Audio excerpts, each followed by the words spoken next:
Hello everyone and welcome back to another video on the channel. In today's one we're going to be doing something different from the RTG. We're going to be talking about my settings, my camera settings, my controller settings and my quality settings for the PC. A viewer asked me to go through my settings just to help them out, just to show you what I'm running. So I will talk about what my PC is and then I'll talk to you about what the settings are as well. So if this is helpful in any way, please do consider dropping a like and subscribing to the channel, and let's move on to the settings. So just to show you what my PC specs are, they're nothing out of this world. They're pretty decent, but they're not amazing at all by any stretch of the imagination. There's a lot better that I can get, which I'll hopefully upgrade to in the future. But we have an AMD Ryzen 7 2700X 8-core processor. I've got 32 gigabytes of DDR4 RAM. So I've got 3 disks. I've got one hard drive, which I believe is a terabyte. I've got one SSD, which is 2 terabytes. And then I've got one, which is, I think, 500 gigabytes, which holds my Windows platform on. And then my graphics card is an NVIDIA GeForce GTX 1080 Ti. So as you can see there, it's a pretty outdated one. You know, it goes up to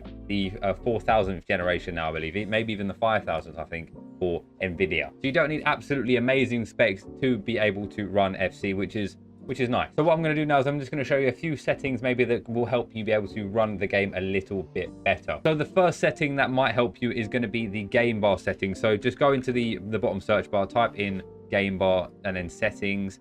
Click on that. So these settings are more aimed for the beginner type of PC head, not the tech heads or anything like that, because a lot of you already know all of this stuff. I wouldn't call myself a tech head at all. I know a few settings that will help. So the first one is going to be game bar. You want to be turning this off. I believe this comes on standard with Microsoft. If it is, definitely turn this off. This can be a big drainer on your PC. It essentially records what is going on all across your screen, and then you do like a shortcut and it will save the last 30 seconds or whatever it is on your PC. So yeah, you want to be turning it off, then go into captures, and then turn all of this off as well. So turn all of this good stuff off. You don't really want this on. There's no need for it. And then the final one is game mode in here. So game mode, you want to be turning this on. It just helps your PC run it a little bit smoother. So yeah, definitely turn that on in the game mode. If you have NVIDIA drivers, make sure that they are all up to date. As you can see here, just check for updates. And if it's all good, you have the latest game ready driver.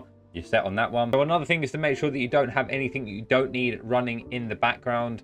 So go on to Task Manager. If you don't know how to get there again, just search in the bottom right, Task Manager, or if you click Control, Shift, and Escape, it will take you straight to Task Manager. So yeah, go up here, and if there's anything in this list that you don't need, get rid of it. So for example, I will use the EA app as an example. So you click on it here and you can click End Task at the bottom right, or you right click and just click End Task. So it's as simple as that. Get rid of the ones that you don't need, and that way your PC is using as low amount of energy as it needs to. And also have a look in your startup apps, what's running straight away. You only want the ones that are essential to your PC to start up straight away. Otherwise, for example, like Skype and stuff, they used to be enabled and they would load up with the PC turn on, which you don't want because that just takes away from the power of your PC. So the final outside one I'm going to talk to you about is the NVIDIA control panel. So again, if you've got anything NVIDIA related, then this will hopefully help you out. To get to the control panel, you just right click on your desktop and click control panel there, as you can see. So if you have got a lower end PC, you can change on here. So if you click adjust image, get settings with preview, and then on this one here, use my preference emphasizing. For me, it's on quality, but if you want to get the best performance on the game, you can change this all the way down to performance, and that will help. So then the other thing is you want to go on to manage 3D settings. So these are the settings I've got here. I wouldn't directly copy all of them, but some of them I would. So this one here, for example, background application max frame rate, put this on 20 FPS. So that way, if anything's running in the background, it won't be using, like for example, if it's at 60 FPS, it'll be using a lot more power on your PC than it needs to, especially if it's running in the background. This way, if it's on 20 FPS, it's not going to be using that much, regardless of what's running in the background. So for example, on the power management mode here, you want to put this on the maximum performance. So yeah, prefer maximum performance. So that way, it's just using as much power and performance as it can possibly give you to give you the best performance. So those are just some settings that I know about that might help you in any way. Of course, there's nothing insanely technical here. I don't know all of that stuff, I'm going to be honest. I'm kind of a surface level tech user. So let's move on to the game side of things and we can talk to you about the settings on the game. So let's get into it. So I'll go through the gameplay settings first and then we'll go on to the other ones later on. So gameplay settings are as follows. Competitive, I've got assisted, shot assistance, time finishing on, through pass, lob through pass, both on semi-assisted, ground pass on assisted, cross assistance assisted, as well as lob pass assistance is assisted as well. Pass receiver lock, I've got this on late. Precision pass sensitivity, I've got this on normal. Clearance assistance, I've got this on directional, so where I put the direction, it will go. For defending, I am on advanced defending. Usually I would play tactical, but I've started to incorporate the shoulder barge, aka when you're right next to someone and you hold A, so that way it like barges them off the ball. I've tried to incorporate that into the game, so that is what we've got there. We've gone with advanced. Pass block assistance on. Auto switching, you want this on air balls and loose balls. Auto switching move assistance, I've got this on none. Right stick switching on classic. Right stick switching reference, player relative. The switching sensitivity on 5. Next player switching closest to ball. Now the reaction time modifier, this is something that I believe is set to on automatically. You want to turn this off. There was a big thing made about this on Twitter, that apparently this is the setting that causes delay when you're switching players.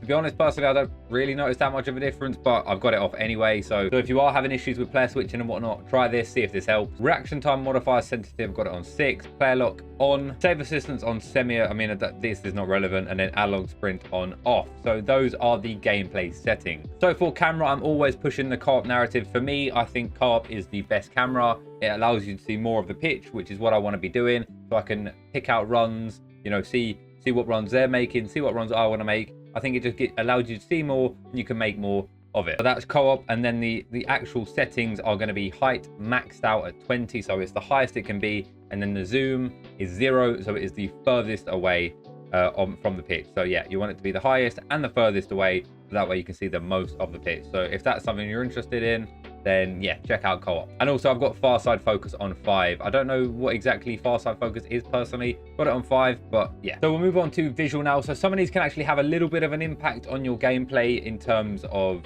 lagging or whatever, especially if you're on computer. So for me, I tend to just turn it all off. Player indicator fade, I mean, you can have that one on. That doesn't really make that much of a difference. Communication system, this is something that I believe you can help to talk to people in Russian clubs, I think your teammates and whatnot. So if you want that on, keep that on. Playstyle plus overhead indicator, this is something that you don't really need it on. I've got it on, but it doesn't really help with anything. It's just I kind of just have it on as a fun thing for the video, but you can just turn them off. Next player switch indicator, you want to keep this on because you want to be seeing who you can switch to as a next player with the of course LB or L1. Now I think this is one of the ones that causes the most lag. The hypermotion insert overlays, for me, these are totally useless. It's just a lot of crap. Like, it comes up with a screen, how much possession you've got, all of these crap stats that literally no one cares about. Turn it off.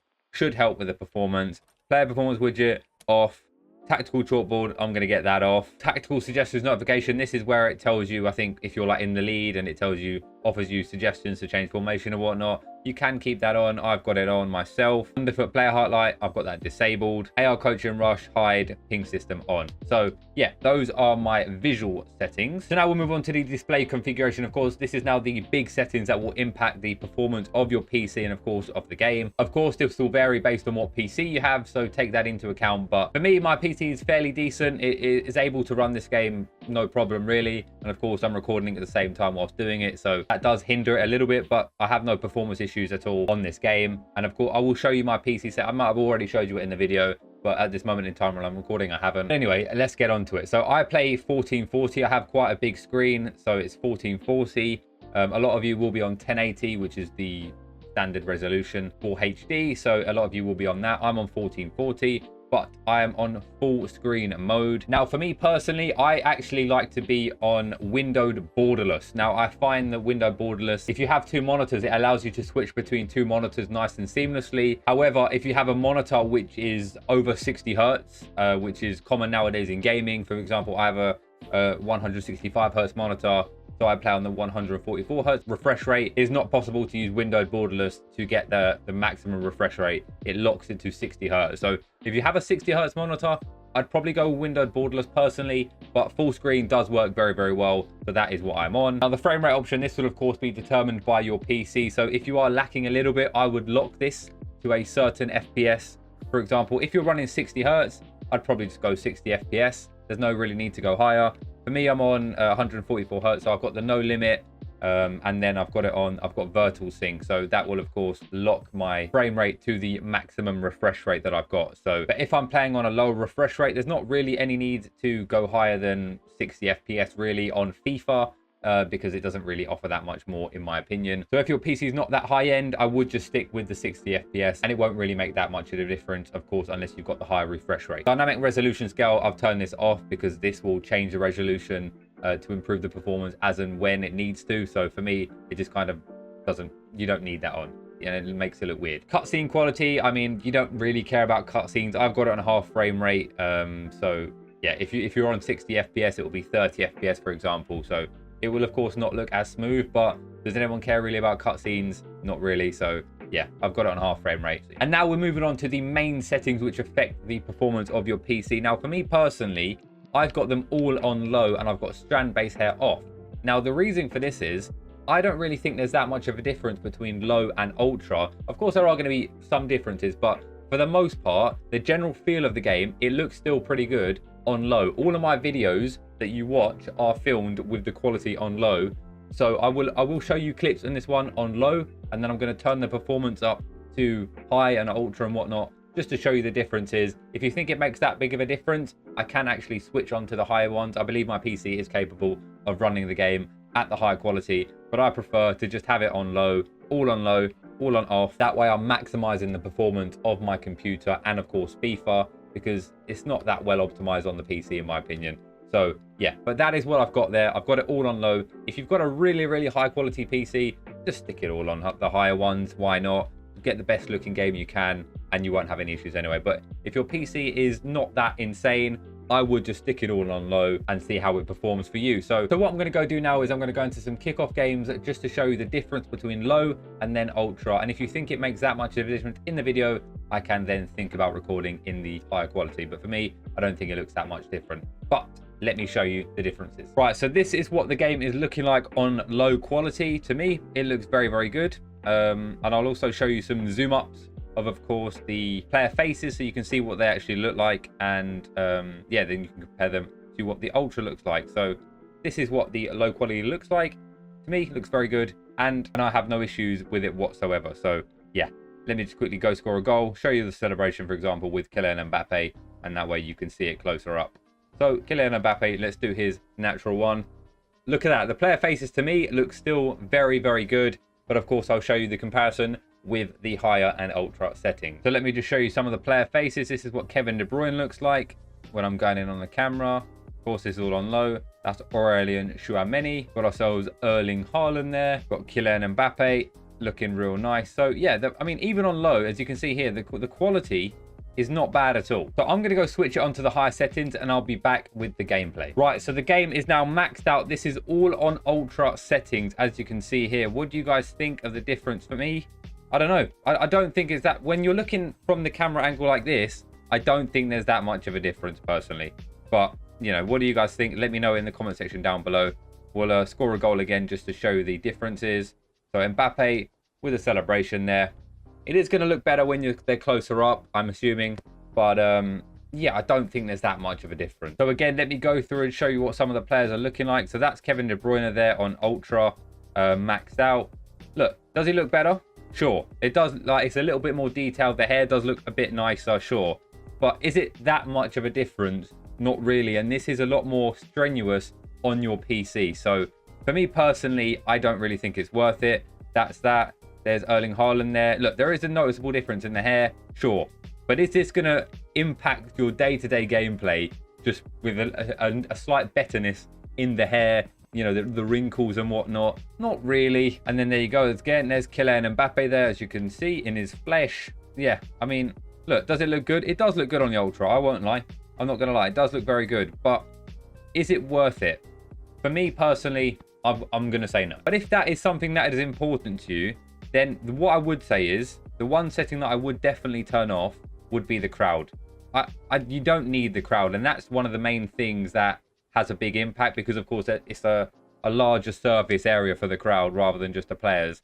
And yeah, that does have a big impact. So for me, turn the crowd off if you really care about what the players and stuff are looking like. But they don't know that much difference from ultra to low, as I've shown you. Right, and now the final one I'm showing you is on medium settings. So yeah, what do you guys think of the difference between low, medium and ultra? There really isn't that big of a difference, is there, guys? Is it worth the PC stress? I don't think so. This is on all medium settings with the strand hair left on. So as you can see there, that is what Kevin De Bruyne looks like with the medium. So yeah, you can compare and contrast what all of them look like: low without the strand hair on, so everything off; medium with the strand hair; and then ultra, everything max. There is Kylian Mbappe again. There he is. And then the final one, of course, is going to be Erling Haaland there and flesh. And you can see Aurelien Chouameni there as well. So those are two other player faces you can compare. So what do you guys think? But if you guys think that I'm a complete idiot and that I've been doing this wrong, let me know in the comment section down below. But I hope these have helped you out in any way. And if it has, please do consider dropping a like and subscribing to the channel. And that is going to conclude this video. Something a little bit different, but I'll catch you beautiful people in another one very soon. Cheers, guys.